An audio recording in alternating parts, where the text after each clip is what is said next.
Today we're going to be reviewing and going over the process for lubricating your shift cables, your throttle control cables, or any other control cables on your boat.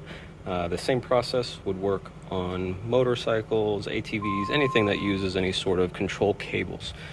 What you want to do first is make sure that you've got the right equipment. You need some cable lube, something that is silicone based, rust proofing, and likewise is fine. I like to use this. It's made with Redline synthetic oil, and it's specifically for lubing cables. The other thing you want is a cable lube device. You don't have to use one of these. It makes it incredibly easy. I'll show you how this works. This is the Cable Luber version 3 from Motion Pro. That is the part number there and what you want to look at on the package when you're purchasing them. I'll put the links to the Amazon listings for both of these in the description so that you can find them pretty easily. If you've got any sort of curiosities about how this works, just keep watching. I'll go through in detail how all of this functions. Now, we're going to be working on the Volvo Penta motor.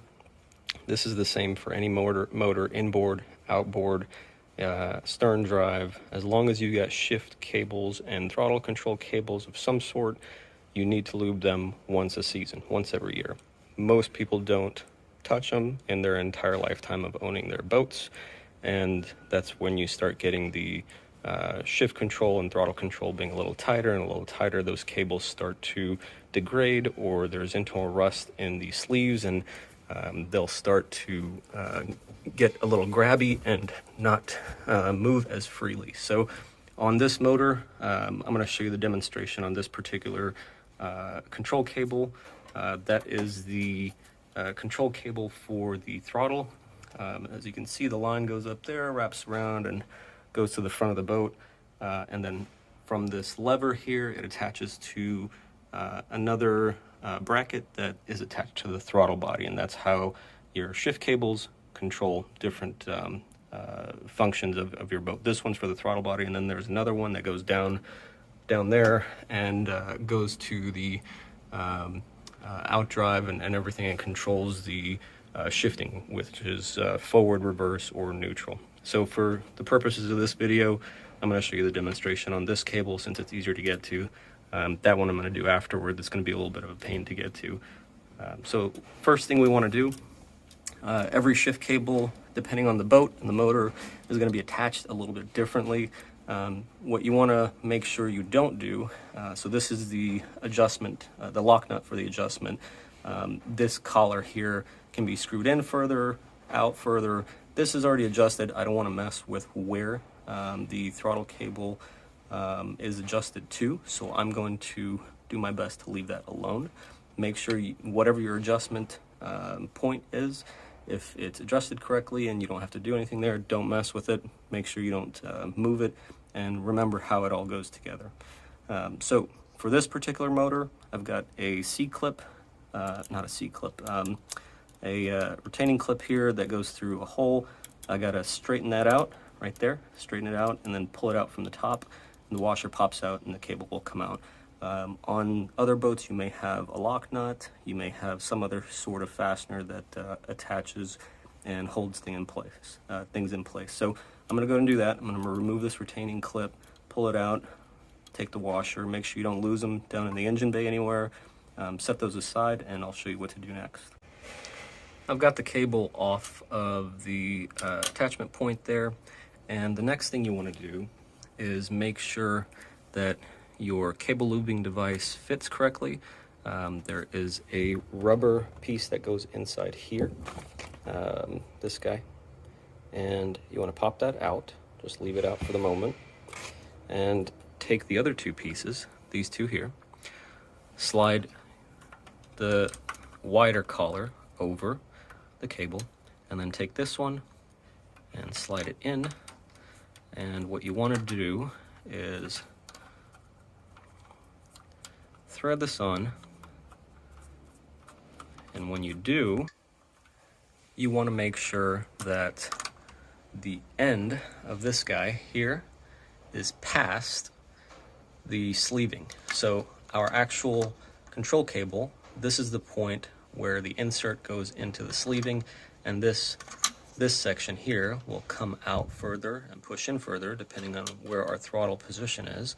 So in this case, when I push this all the way over, I'm not far enough over to get to the sleeving. Now, this thing needs to go over the sleeving, and that rubber grommet needs to seal off here so that it forces all of your lube in through here to get into the sleeving on the inside and lubricate everything. So in this case, I know I said don't mess with the adjustments, and typically on a lot of setups you won't have to. In this case, I'm going to have to remove this piece.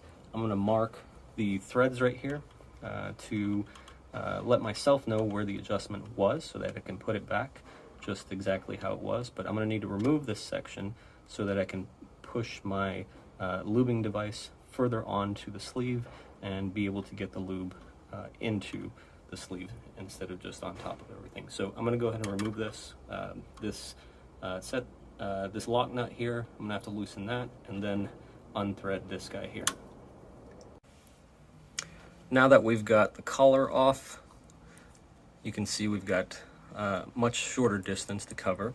You want to take your rubber grommet, this is what will lock things into place, and slide it on just past this plastic piece. As you can see, there's a little slit in the rubber grommet, so use that to slide it over, and make sure the narrow end is towards the end of your cable and the fat end is towards the sleeving. Next thing we want to do is get the... I also forgot to mention, before you put your rubber grommet on, make sure to put this sleeve, the thicker one, onto your cable, push it all the way out of the way. Then put your grommet on, you'll see there's a slit in it, use that to wrap it around the cable, and then make sure the fat end is towards your sleeve and the narrow end is towards the end of your shift cable. Next thing you want to do is take the other end of the sleeve, slide it over, make sure this O-ring is here, and then bring the rubber grommet down all the way to the rubber piece here at the end of the sleeve, get it fitted there, and then we're going to screw this side onto this piece and make sure it's nice and tight, and the pressure between these two is going to cause this rubber grommet to have some pressure on it and seal everything off so that your lube does not come out, it gets forced into the cable. And there we go, we've got the assembly on there. So the next thing we need to do is start forcing lubricant in there. Now, if you look around, there's no holes on this thing. Where you do that is at the end of this guy. You'll notice there's a tiny pinhole there. You want to use the red nozzle that comes with most of the cable lube cans. Put it in there and put the other end in your can and then spray and go from there. You want to make sure it's on both ends nice and tight. That way you don't get spray coming out towards you and making a mess everywhere. And that's what it should look like. You've got one end inserted there, one end in your can. Try to keep your can somewhat upright, or at least 45 degrees. You don't want to hold it upside down. Most cans won't spray any fluid out if they're upside down. So now we want to do small squirts and then wait, and then a small squirt and wait, and so on and so on. If you have access to the other end of your cable, you want to continue doing this until you see fluid dripping out the other end of the cable. In my case, the other end of the cable attached to the throttle lever is behind a lot of panels. I don't really want to take it off, and what I'm going to do instead is just go based on experience and what I've done in the past that works well for me for this approximate length of cable on other boats. So let's go ahead and get started. Here we go. And if you heard the fluid, it came out and nothing squirted out. If you do end up seeing any sort of dripping from here or from here, just go back and tighten things up a little bit, and then you can continue and check for leaks again. Let's go again. Oop, got a little bit of leaking right there, which is not on my cable lubing device, but it's actually at the cable itself. I'm gonna put a little paper towel under there so it doesn't make a mess, and then continue. All right, I got about probably 15, maybe 18 good squirts in there. And after that, I started getting a little bit of pressure building up in there and the fluid coming back out from actually the nozzle on the top of the can. So there was plenty of pressure built up in there, and hopefully a good amount of the fluid got through the line. You can see it's still bubbling just a little bit there. I'm gonna watch it until it stops and make sure I catch any drips. It is an oil-based product, so make sure if you have any sort of C-Deck or aquamarine mat, marine mat, gator step, any of the EVA foam type flooring, do not get it on there. It's a pain in the butt to get oil stains off of this type of flooring. So that's why the can is over here, sitting in my engine compartment and not over there. So the next thing you want to do, if you've got room, this here is actually a plunger. You can push it in to force any excess fluid that's left in there into the cable. If it doesn't go in, no big deal. And then the next thing you want to do after it's all done and you stop getting little bubbles coming out, wipe up the excess, and then get some paper towels, put it underneath this guy, because it will drip when you unscrew all of this, and gently open it up. If there's any pressure built up, let it come out on its own before you open it up all the way. And then once the pressure stops releasing, then you want to go ahead and undo everything, take this side off, slide this sleeve forward and get it out of the way, take your rubber grommet off, and then pull it off, wipe everything up, make sure you've got all the stuff that you can reach off of the tool, and then put it away for next time.